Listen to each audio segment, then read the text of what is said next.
What's going on, everybody? This is Sean of Raw Select Music. Today I want to talk about this album right here. This is Squarepusher's Damogen Furies, released on Warp Records on April 20th, 2015. This album kind of serves as something of a continuation to that electronic-focused sound of his previous album, Ufabulum. And despite the fact that I think that album got a lot more credit, I think this is actually sort of an underappreciated late-period gem in Squarepusher's discography. Today I want to talk about why, if you've never listened to this album, that you might want to give it a shot, because it's quickly become actually one of my favorite Squarepusher projects from this period of time. So with that little introduction out of the way, let's talk about this guy. In the several interviews that I've perused, it seemed to some degree that Squarepusher was trying to freshen up his sound in his approach to this album. For one, the album was made on a piece of custom software that he had been working on since 2002 called System 4. Two, most of the songs, if not all of them, were recorded in one take to keep himself from being too obsessed with one track. And three, much like Ufabulum, it seems like the album was made to be played live, with his latest setup allowing him to, listen to what he had to say about it.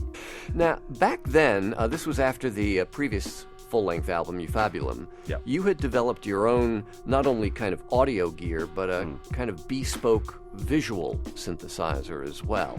Today, I can't help but notice you are traveling relatively light. Yeah, that's right. Well, one of the motives for the current setup was that I wanted to make it such that I could move directly from recording studio to the stage.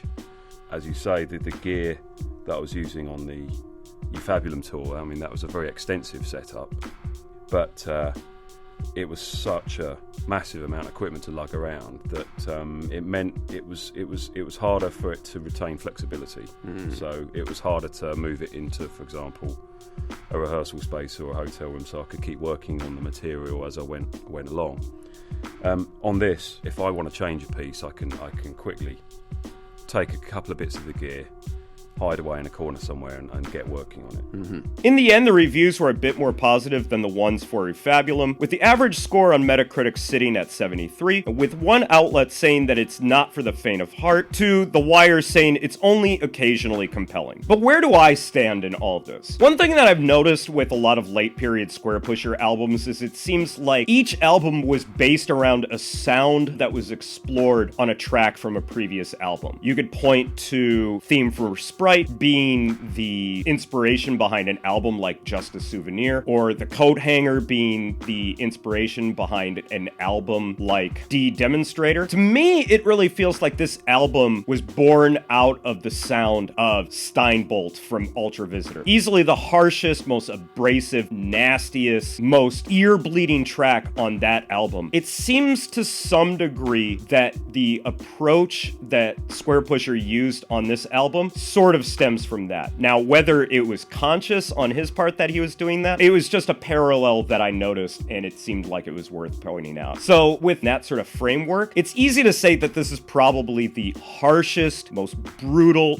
noisiest, ear-bleeding, lacerating, adjective-laden album that he's put out to date. And when this album fully engages you, I feel like there's nothing quite like it. And to some degree, there's some tracks on here that I actually like more than Ufabulum, which is really interesting because originally I wasn't that big of a fan of this record. I kind of like Ufabulum on first listen over this one. And for me, the main point where I thought Damogen Furies sort of lost me was with the third track, Racy Fire 2, which is just this all-out glitchy assault, so lacerating. The synths on here just absolutely shred in a way that he had sort of played around with to some degree on D Demonstrator, but it sounds a lot better, and it just sounds like digital code being changed into music, and it's done in a way that feels like you're just being constantly assaulted with data in information. Now, listening to it passively, I found this track to be incredibly irritating. Yet, over time, the more that I had sort of gotten accustomed to listening to this track, I really enjoyed just the absolute glitchy chaos of this song. And I hope you enjoy that sound because it's so prominent throughout this entire record. If you can't get past this track, you're probably not going to enjoy this album very much. Which isn't to say that it sounds like this in its entirety. The opening track on here, Store, Eglassor, I don't know. I've given up trying to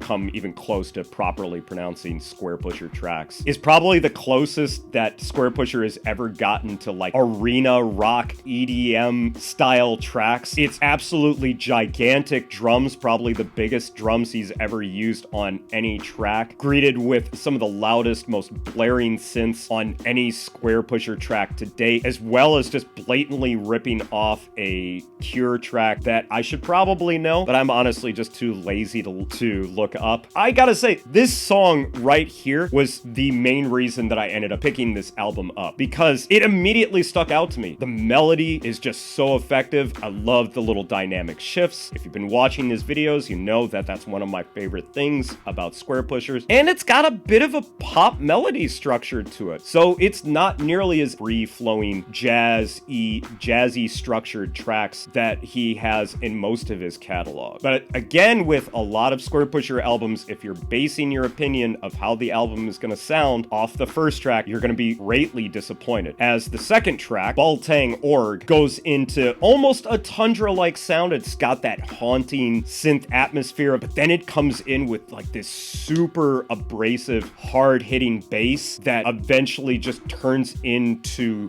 weaponized noise. It's probably one of the most indicative tracks of what you're in for on this album, aside from Ray C Fire 2. It's a track that'll definitely help you decide whether or not you want to listen to this album. On first listen, this track didn't really bother me that much, and I felt the need to continue onward. It was once I hit Ray C Fire 2 that I wasn't entirely sure if I wanted to continue. And even after that, if you're hoping for some little reprieve in sound, the next track doesn't relent at all, continues that sound of digital abrasive noise called Content Jazz. Definitely a cool track. I think it has a little bit more melody than, say, Racy Fire, but it's still not even close to anything that you might consider easy listening. X-Jag Knives sort of moves more into classic Squarepusher territory with probably one of the more straightforward drill and bass tracks on here. That is definitely a standout in so much that it finally gives the listener a little bit of something that's a bit more linear and not quite as messy as the tracks that came before it. So it definitely stands out to me as one of the better, easier to get into moments on this album. But it isn't long after that before we're back into digital noise with Baltang Org, which sounds like an old school rave where the CD player explodes in the middle of the set, but it still continues to put out just sheets of noise and electronic fuckery. And I kind of actually love it. Quang Bass is probably as close to an acid banger as anything Squarepusher has put out over the last 15 to 20 years. Very old school in feel, but it still has that glitchy messiness that characterizes the majority of this album. And D Frozen AAC finishes the album up in fairly familiar territory. Look, okay, I'll just admit it. So my number one thing with this album is it is a little bit on the messy side. It's definitely not approachable in the sense that there are structures that are really easy to identify. And even if they are there, what ends up happening is by the middle to end of the track, they're so manipulated, so distorted, twisted, destroyed, and reassembled that they rarely sound like what they came into. It really feels like he's throwing everything in the kitchen sink to see what sticks, and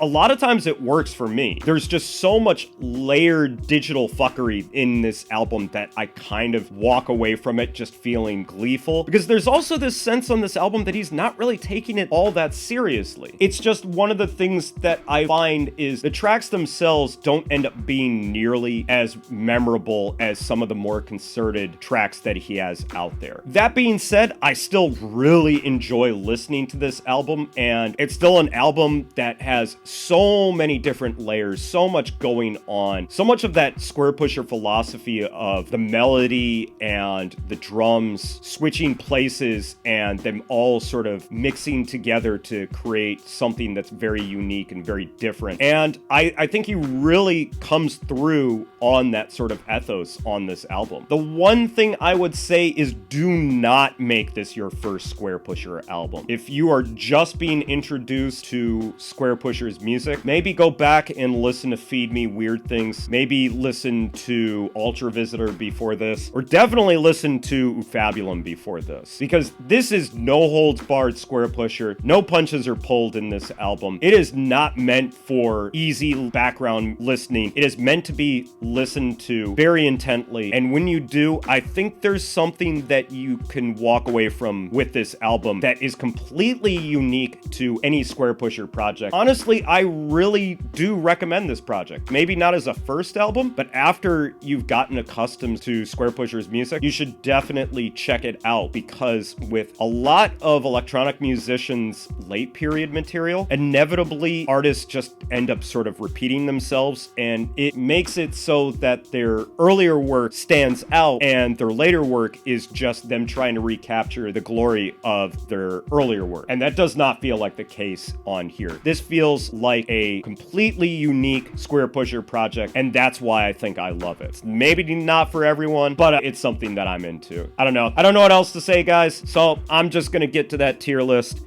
And yeah, I think I'm gonna put this guy right next to Ufabulum, and this guy goes in the B tier, if only because it doesn't really have widespread appeal. And with all that being said, guys, we are finally there. We are finally at the last Squarepusher album for this review series.